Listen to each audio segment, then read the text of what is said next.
তাহলে তুমি আমাকে কোন রূপে দেখতে চাও? পিতামহ ভীষ্ম বললেন, কৃষ্ণরে ওই কুরুক্ষেত্রে রণাঙ্গনের মাঝে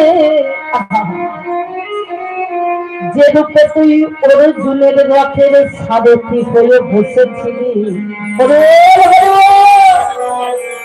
কৃষ্ণ এও আমি দেখেছি।